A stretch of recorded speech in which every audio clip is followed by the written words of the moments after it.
салом ба дӯстони меҳрубони озодӣ, сархати рӯйдодҳоро тақдиматон мекунам ки хабарҳои муҳими тоҷикистону ҷаҳонро фаро мегирад. имрӯз 17 июн оиди он суҳбат мекунем ки тоҷикистон имсол аз фурӯши нирӯи барқ миллионҳо доллар даромад гирифтааст. идомаи пайгирии қазияи боздошти Далери Эмомалӣ ва Абдулло Ғурбатӣ, нархҳои маводи хӯрокворӣ дар Тоҷикистон аз аввали сол беш аз 6% баланд рафтааст ва боздошти гурӯҳи ҷиноие ки дар Душанбе ба ғоратгариву тамаҷҷӯӣ машғул буданд.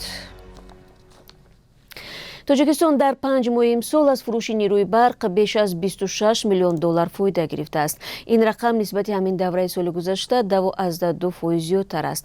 Барқи истеҳсол кардаи Тоҷикистон асосан ба Ӯзбекистон ва Афғонистон содир мешавад.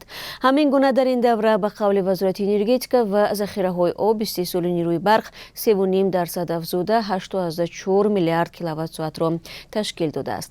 моҳи гузашта Вазорати энержӣ ва захоири оби Афғонистон гуфта буд ки ин кишвар барои нирӯи барқи воридотӣ аз Тоҷикистон ва Ӯзбекистон беш аз 100 миллион доллар қарздор мебошад.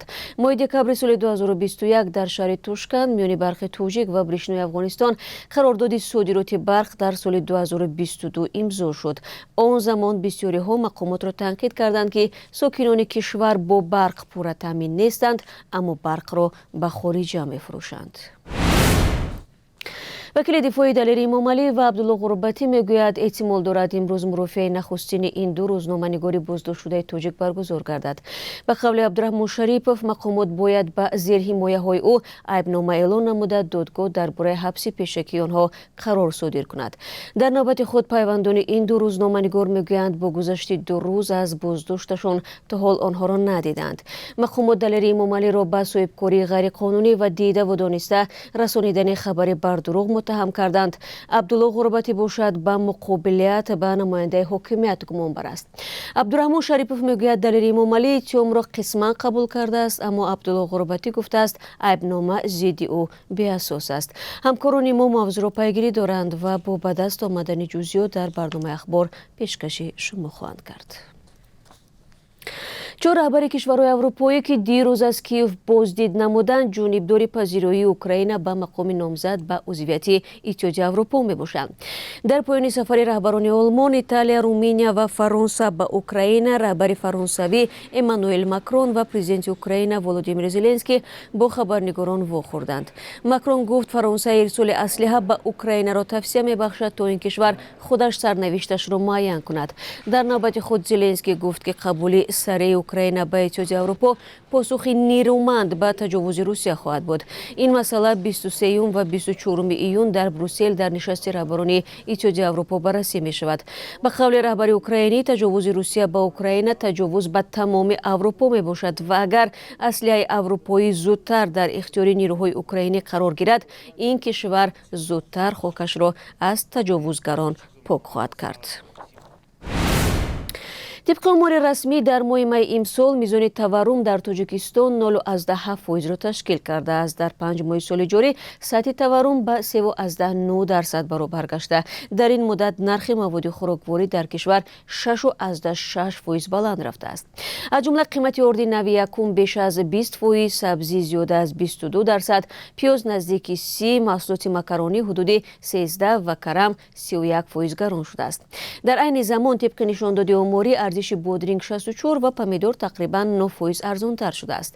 моҳи апрели имсол Бонки Осиёи рушд дар пешбиниҳои худ таъкид намуд ки дар пайи ҳамлаи низоми Русия ба Украина эҳтимол дорад суръати рушди иқтисоди Тоҷикистон дар соли ҷорӣ коҳиш ёбад ва танҳо соли оянда вазъ каме беҳтар шавад. коршиносони созмон дар як гузориши ахири худ сатҳи таваррум дар Тоҷикистонро дар соли ҷорӣ 15% ва коҳиши қобили мулоҳизаи маблағҳои муҳоҷирони кории тоҷик аз Русияро пешгӯӣ карданд. зимнан Қоҳир Расулзода, сарвазири Тоҷикистон, дар ҳамоиши дуввуми минтақавӣ оид ба ҳадафҳои рушди устувор оиди стратегияи миллӣ рушди кишвар маълумот додааст ки барои 8 соли оянда қабул шудаву аз 17 самт ба мисли аз байн бурдани камбизоативу гуруснагӣ, баланд бардоштани сатҳи неку аҳволӣ, ноил шудан ба тарзи ҳаёти солиму энергетика иборат мебошанд.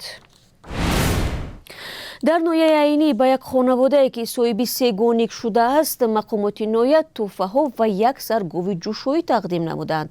Се гонник ҳафтаи гузашта дар деҳаи Зоусун ба дунё омадааст. Нашрияҳои маҳаллии вилояти Суғд менависанд раиси ноҳия ҳамроҳ бо намояндагони ниҳодҳои гуногун баъди дорбинии навзодон рафтанд ки дутояш писар ва яктояш духтар мебошанд. Ба гуфтаи масъулон дар Тоҷикистон ҳар сол то 2 ва 3 ҳодисаи таваллуди се гонник сабт мешавад.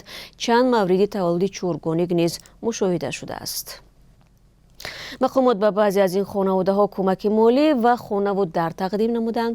Соли 2021 бори аввал дар Тоҷикистон 5 гонник ба дунё омад. Тоҷикистон аз ҷиҳати суръати афзоиши аҳолӣ дар миёни давлатҳои пасушӯравӣ дар ҷойи аввал меистад. тибқи пешбиниҳои мақомоти кишвар эҳтимол то охири соли ҷорӣ аҳолии Тоҷикистон ба 10 миллион нафар хоҳад расид.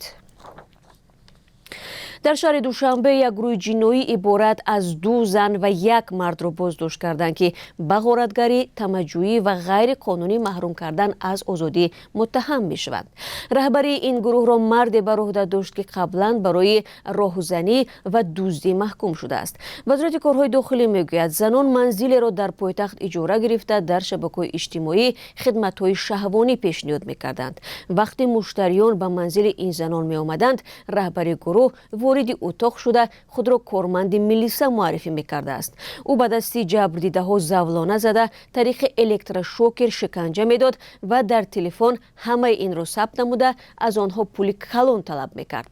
ба ҳамин васила ӯ аз як қурбонӣ мошини BMW-ашро гирифтааст.